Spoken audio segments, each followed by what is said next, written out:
គឺជាថ្ងៃទី4ដែលពួកយើង challenge នៅក្នុងការអានសៀវភៅ The Mental Health Game of Electronic Music Production ថ្ងៃនេះយើងមកសិក្សាអំពីចំណុចទី3នៃច្បាប់មាសទាំង10ទាំងអស់គ្នាអញ្ចឹងកុំឲ្យខាតពេលយូរយើងចូលមកស្ដាប់ទាំងអស់គ្នាហើយនេះគឺជាអ្វីដែលខ្ញុំបានបកប្រែជូនបងប្អូនទាំងអស់គ្នាចំណុចទី3អ្វីៗភាគច្រើនដែលអ្នកគិតថាអ្នកត្រូវតែដឹងគឺវាមិនសំខាន់ដូចអ្វីដែលអ្នកគិតទេសិល្បករជាច្រើនមានជំនឿថាពួកគេមិនអាចចាប់ផ្ដើមធ្វើភ្លេងបានទេដោយផ្អែកទៅលើចំណេះដឹងនិងសមត្ថភាពរបស់ពួកគេផ្ទាល់នៅបច្ចុប្បន្ននេះ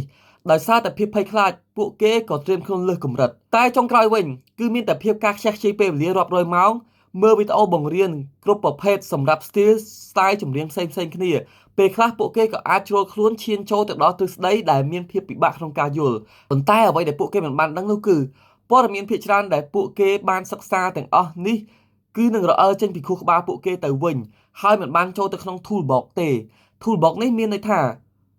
ជំនាញចំណេះដឹងបទពិសោធន៍នៅក្នុងខួរក្បាលរបស់យើងពីនេះទៅទៀតពួកគេកំពុងទទួលបានដំបូន្មាននិងការបង្រៀនផ្ទុយផ្សេងគ្នាដែលធ្វើឲ្យព័ត៌មានទាំងនេះបង្កើតភាពភ័ន្តច្រឡំច្រើនជាងអត្ថប្រយោជន៍សម្រាប់ពួកគេអញ្ចឹងកន្លែងនេះគេចង់មានន័យថាពេលដែលយើងចាប់ដើមធ្វើភ្លេងហ្មងណាអ្នកនរគ្នាកុំគិតពីសមត្ថភាពខ្លួនឯងឬក៏ចំណេះដឹងខ្លួនឯងមានប្រមាណ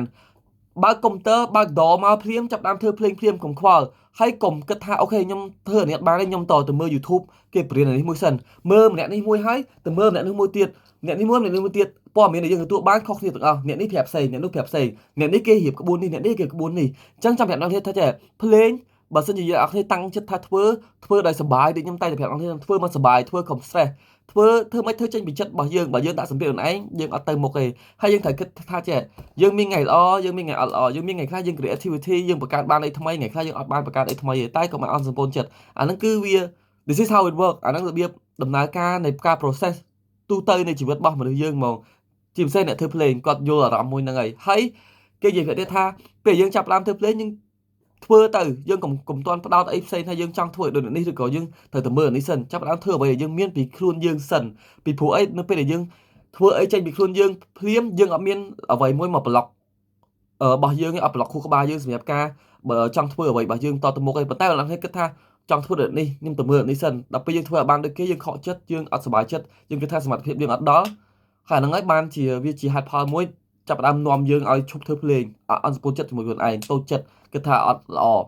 ឥឡូវយើងមកស្ដាប់ចំណុចចុងក្រោយរបស់គ្នាតាមក្បួនទូទៅអ្នកផលិតតន្ត្រីថ្មីឬក៏ producer ថ្មីគួរចំណាយពេលប្រហែល 80% ក្នុងការផលិតតន្ត្រីហើយ 20% ប៉ុណ្ណោះសម្រាប់ការរៀនបច្ចេកទេសថ្មីខ្ញុំសូមណែនាំឲ្យអ្នកទាំងអស់គ្នាប្រើជំនាញដែលអ្នកមានឲ្យឆ្ងាយបំផុតទៅតាមអ្វីដែលអ្នកអាចធ្វើបានជាមុនសិនហើយបន្ទាប់មកទើបស្វែងរកវីដេអូបង្រៀន1ឬ2ដែលអាចជួយឲ្យអ្នកឆ្លងកាត់ឧបសគ្គនៃភាពច្នៃប្រឌិតនេះបានដើម្បីឈានទៅកម្រិតបន្ទាប់នៃការផលិតតន្ត្រីនិងការអភិវឌ្ឍខ្លួនរបស់ខ្លួនឯងដែរហើយនេះគឺជាវិធីតែមួយគត់ដែលអាចរក្សាទុកអ្វីដែលអ្នកអាចបានរៀនបាននិងវិធីតែមួយគត់ដែលធ្វើឲ្យអ្នកផ្ដោតអារម្មណ៍នៅក្នុងការផលិតតន្ត្រីពិតៗកុំធ្វើឲ្យខ្លួនឯងធ្លាក់ចូលក្នុងអន្ទាក់ព័ត៌មានដោយខុសហេតុផលអញ្ចឹងបងប្អូនបានដឹងហើយច្បាប់80/20កន្លែងនេះគឺចំណាយពេលធ្វើអ្វីដែលខ្លួនឯងមាននៅក្នុងសមត្ថភាពខ្លួនឯងសិនហើយចាំយក 20% ទៀតទៅមើលវីដេអូ1 2សិក្សាពីគេស្វែងយល់ពីគេបើសិនអ្នកនរគ្នានៅតែតាមរកវីដេអូអ្នកនរគ្នាតាមចំណាយពេលវេលាអត់ប្រយោជន៍បំផុតយើងធ្វើឲ្យខាតពេលវេលាខ្លួនឯងហើយនេះគឺជាចំណុចទី3ច្បាប់ទី10នៃសៀវភៅ The Mental Health of Electronic Music Production អរគុណបងប្អូនអ្នកនរគ្នាសម្រាប់ការតាមដានបើសិនអ្នកនរគ្នាចង់មានសំណួរស្វែងយល់ចង់ឆ្ងល់អ្វីពីទំព័រនេះឬក៏នៅក្នុងសៀវភៅនេះអាច comment សួរខ្ញុំបាននៅក្នុងខាងក្រោមហើយមួយវិញទៀតកុំភ្លេច save វីដេអូនេះបើសិនជាបងប្អូនគិតថាវីដេអូនេះមានផលប្រយោជន៍សម្រាប់បងប្អូន save វីដេអូនេះទុកអ្នកនរគ្នាអាចមានភាពងាយស្រួលថ្ងៃក្រោយដើម្បីត្រឡប់មកមើលនៅវីដេអូនេះវិញហើយបងប្អូនអ្នកនរគ្នាកុំភ្លេចជួយ follow ខ្ញុំមួយផងស្អែកយើងមានវីដេអូថ្មីចេះជួយអ្នកនរគ្នាទៀតអរគុណ